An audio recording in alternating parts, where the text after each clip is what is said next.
Kabayan, maligayang pagbabalik sa Weather Pinas.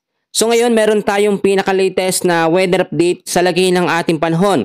Nabuo na po ang low pressure area sa may bandang silangan ng ating bansa at sa ngayon, ito po'y nagbabanta ng pumasok sa loob ng ating Philippine Area of Responsibility. Bago natin yan ipagpatuloy, hihiling lamang ako kahit i-like nyo lang yung ating update at pakishare, no? At para umabot po yung engagement natin sa ating mga kababayan sa Luzon, Visayas at Mindanao. Ito pong panibagong low pressure area ay may lokasyon po ngayon na 1,360 kilometers east of southeastern Luzon.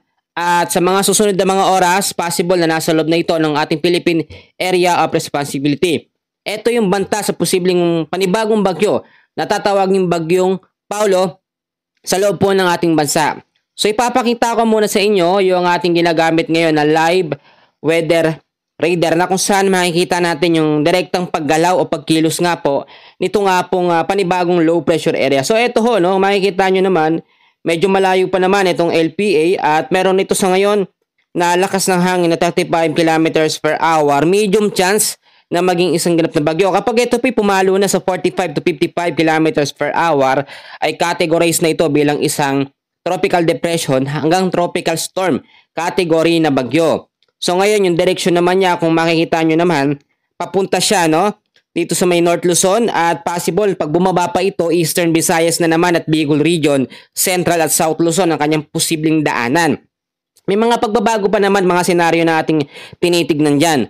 Kaya wag muna kayong mangamba dahil nga po possible din na malusaw ito, pero sa ngayon mas maliit yung chance na malusaw ito dahil po nasa medium chance na ito agad na maging isang ganap na bagyo. At sa mga susunod na mga oras ay posibleng maging high risk na ito na maging isang ganap na tropical depression. Sa ngayon ang nakakaapekto sa malaking bahagi ho ng Luzon, Visayas at Mindanao hanggang bukas ay ang easterlies o yung mainit na hangin na nanggagaling sa may karagatang Pasipiko.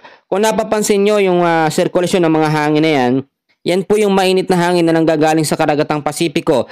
So ang malaking bahagi po ng Metro Manila, Bicol Region, kasama ng Bulacan, Rizal at Quezon ay patuloy po makakaranas hanggang bukas ng cloudy skies with scattered rains and thunderstorms, lalo dahil po yan sa easterlies, no? Lalo na sa hapon at sa gabi.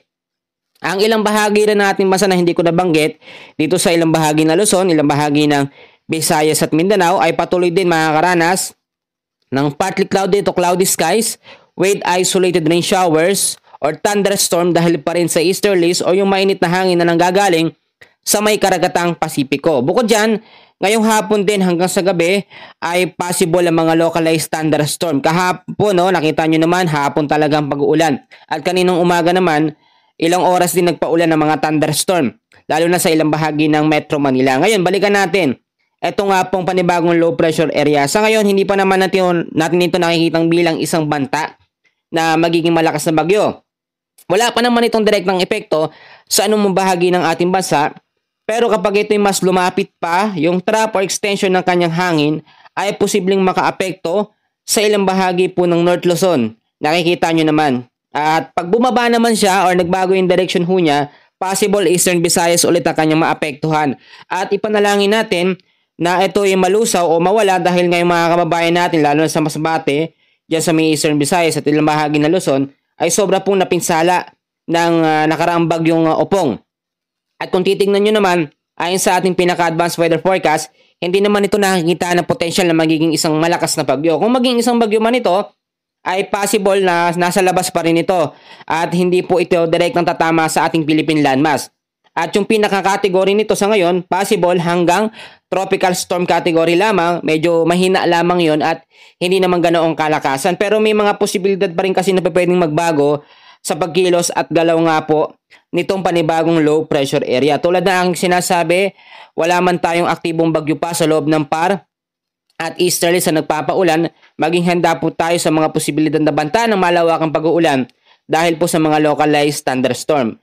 Ang habagat ngayon din ay naka-monsoon break. Wala tayong epekto ng habagat pero possible kapag may mga sama ng panahon na pumasok dyan sa may kanluran ng bahagi ng ating bansa, posibleng mag-intensifies or matrigger ang habagat at magkaroon ulit ng epekto.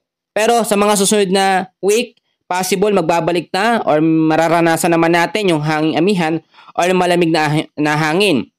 Pero hindi porkit may malamig na hangin ay wala ng mga bagyo. Same scenario pa rin, possible pa rin ng mga bagyo kahit meron tayong tinatawag na hanging amihan. Sa ngayon, yan muna ang pinaka-latest natin mga kaibigan, mga kababayan. And please, huwag niyo kakalimutan na i-like yung ating video, yung update natin sa mga oras na ito. Maraming salamat. God bless po sa inyong lahat.